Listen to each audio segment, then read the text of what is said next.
একজন প্রকৃত বন্ধু শুধু আনন্দের সময় পাশে থাকে না, দুঃখের সময়ও শক্ত করে হাত ধরে রাখে। আর সত্যিকারের বন্ধুত্বে দূরত্ব কখনো মাপা যায় না। হ্যালো এভরিওয়ান, আসসালামু আলাইকুম, welcome to my another blog. কেমন আছেন আপনারা সবাই? আশা করি ভালো আছেন। আলহামদুলিল্লাহ, আমিও অনেক ভালো আছি। আজকের দিনটা আমার জন্য খুবই স্পেশাল, কারণ দীর্ঘ 3 বছর পরে আমার বন্ধুর সঙ্গে আমার আজকে দেখা হবে। বন্ধু আসার খুশিতে তো আমি ঝটপট কাজে লেগে যাই। আমার আম্মু একটু বাহিরে গেছিল দরকারে, তাই আমাকে রান্না করতে বলে যায়। শরীরটা একটু সেদিন খারাপ লাগছিল, তারপরে ব্যাপার না, বন্ধু আসবে এই আনন্দতে আমি ঝটপট কাজে লেগে পড়ি। তো আমি প্রথমেই গরুর মাংসটা হাতে মাখিয়ে চুলাতে উঠিয়ে দিয়ে এখন কাটাকাটি করতে আসি। টমেটো সালাদ করার জন্য টমেটো কেটে নিয়েছিলাম, এরপর পেঁয়াজ কুচি করে নিয়েছি অন্য আইটেমগুলো রান্না করার জন্য। এর পাশাপাশি আমি একটু পর পর মাংসটাও চেক করে দিচ্ছিলাম। এর মধ্যে একটা দুর্ঘটনা ঘটে যায় আমার সঙ্গে। বাতাসের কারণে জানালা বন্ধ করতে যেয়ে হাতে আঘাত পেয়ে যায়। হাতটা যেভাবে কাঁপছিল, খুব বেশি কষ্ট পেয়েছিলাম। এরপরে আমি অন্য পাশে একটু ডাল রান্না করে নিচ্ছিলাম। মসুর আর কালাই দুইটা মিশ করে ডাল রান্না করছিলাম আমি। উহুরে, ভয়েস দিতে এসেও শান্তি নাই। দিনের বেলাতে রাস্তায় গাড়ি ঘোড়ার হর্নের কারণে ভয়েস দেওয়া যায় না, আর রাতের বেলা কুকুরের আওয়াজের কারণে ভয়েস দিতে সমস্যা। আর এইদিকে আমি তো ভালো এডিটও পারি না, কি আর করার। তো যাই হোক, আমি ডিম রান্না করার জন্য ডিমটা ভেজে নিচ্ছিলাম, আর অন্যদিকে আমি ফুলকপি ভাজি করছি। কি একটা অবস্থা!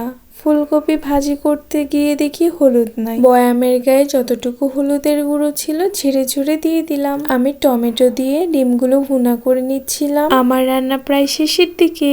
আমি রান্না শেষ করার পরে চুলাটা ভালোভাবে মুছে নিচ্ছি। আমার কাছে রান্নাঘর পরিষ্কার পরিচ্ছন্ন করে রাখতে খুবই ভালো লাগে। এটা একটা মানসিক শান্তি আমার জন্য। আমি রান্নাঘরে 1 কাপ চা বানাতে গেলেও যদি দেখি একটু এদিক ওইদিক, সঙ্গে সঙ্গে পরিষ্কার করে বের হই। এই যে আমার ডিম রান্নাটা, ফুলকপি ভাজিটা আমার পুরোপুরি কমপ্লিট হয়েছিল না, তাই আর আমি কিছুক্ষণ ভাজি করে নিলাম। আমার রান্না অলমোস্ট শেষ। আমি রান্নাঘরটা সুন্দরভাবে ক্লিন করে নিয়েছি, আর কি কি রান্না করেছি তা এক পলকে আপনাদেরকে দেখাই দিচ্ছি। আম্মুরা আসার সময় শসা নিয়ে এসেছে, এটা আমি পরে কেটে নিব। আমি গোসল করার আগে বেসিনটা পরিষ্কার করে নিলাম। আম্মু এসে ঘরবাড়ি ঝাড়ঝাটা করেছিল।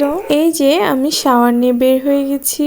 এবারে মুখে যা যা দেওয়া লাগে সবকিছু দিয়ে রোদে একটু বসেছিলাম, আর আমার বন্ধুর জন্য অপেক্ষা করছিলাম। এই যে অপেক্ষার পালা শেষ, আমার বন্ধু চলে এসেছে। বন্ধু আসার পরে ফ্রেশ ট্রেশ হয়ে খাওয়া দাওয়া করে আমরা একটু বের হয়ে গেছিলাম। আমার নানা শ্বশুর খুবই অসুস্থ, মেডিকেলে ভর্তি, তাই তাকে দেখার জন্য ফার্স্টে আমরা মেডিকেলে চলে যাই। আপনাদের ভাইয়া সেখানে আগে থেকেই উপস্থিত ছিল।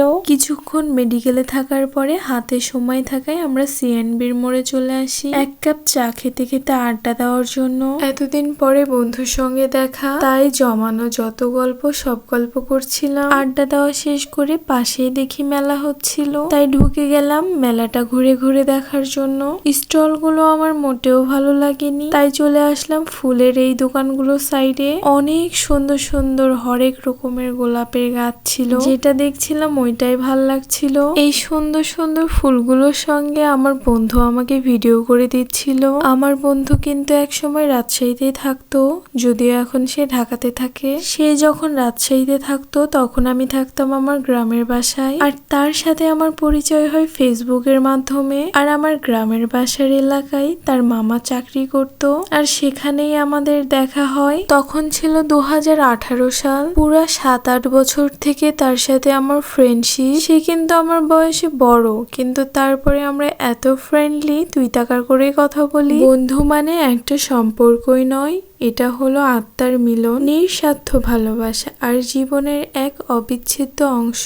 বন্ধু মানে বিশ্বাস, বন্ধু মানে ভরসা, বন্ধু মানে সুখ দুঃখ ভাগ করে নেওয়া। আমি কিন্তু বন্ধুরা আইসক্রিম লাভার। আমাকে তো আইসক্রিম কিনেই দিবেন আপনাদের ভাইয়া। আমি জোর জবরদস্তি করে আইসক্রিম কিনে নিয়েছি। এরপরে সেখান থেকে আমরা ভদ্রা লেকে যেয়ে কিছুক্ষণ আড্ডা দিই। এইদিকে আমার নানি ভাপা পিঠা বানাইছে, আর আমার আম্মু আমাদেরকে গরম গরম ভাপা পিঠা এনে দেয়। আমরা তো সবাই সেই মজা করে খাচ্ছিলাম। আর এই যে এর অবস্থা দেখে তো পুরাই কাহিল। বাইরে ঘুরে এসে এখন বালিশের উপরে বসে থেকে খাচ্ছিল আর ভিডিও করতে দিচ্ছিল না। এরপরে রাতে কালাই রুটি খাওয়া হয়েছে আর আমরা কিভাবে সারা রাত আড্ডা দিয়েছিলাম, এমনকি পরদিন কিভাবে কাটাইছি সেগুলো কোনো ক্লিপই আমার কাছে নাই। এবারে আসি বিদায়ের পালা। খুব কষ্ট লাগছিল, অনেকদিন পর দেখা বন্ধুর সঙ্গে এবার চলে যাচ্ছে। যেহেতু রাজশাহীতে এখনো একটু একটু শীত আছে তাই ও সোয়েটার পরে নিল। বাইরে দাঁড়িয়ে থেকে বারবার আমাকে বলছিল আন্টিদেরকে নিয়ে বেড়াতে আসিস আমাদের বাসায়। আমিও বললাম তুইও আসিস আন্টিদেরকে নিয়ে। তারপরে ওকে একটা রিক্সাতে উঠিয়ে দিলাম। ওর কাছ থেকে তো বিদায় নিলাম, এবার আপনাদের কাছ থেকেও নিই। আজকের মতো এখানেই বিদায় নিচ্ছি। সবাই ভালো থাকবেন, সুস্থ থাকবেন এবং আমার পেজটিতে লাইক কমেন্ট শেয়ার করতে ভুলবেন না। আল্লাহ হাফেজ।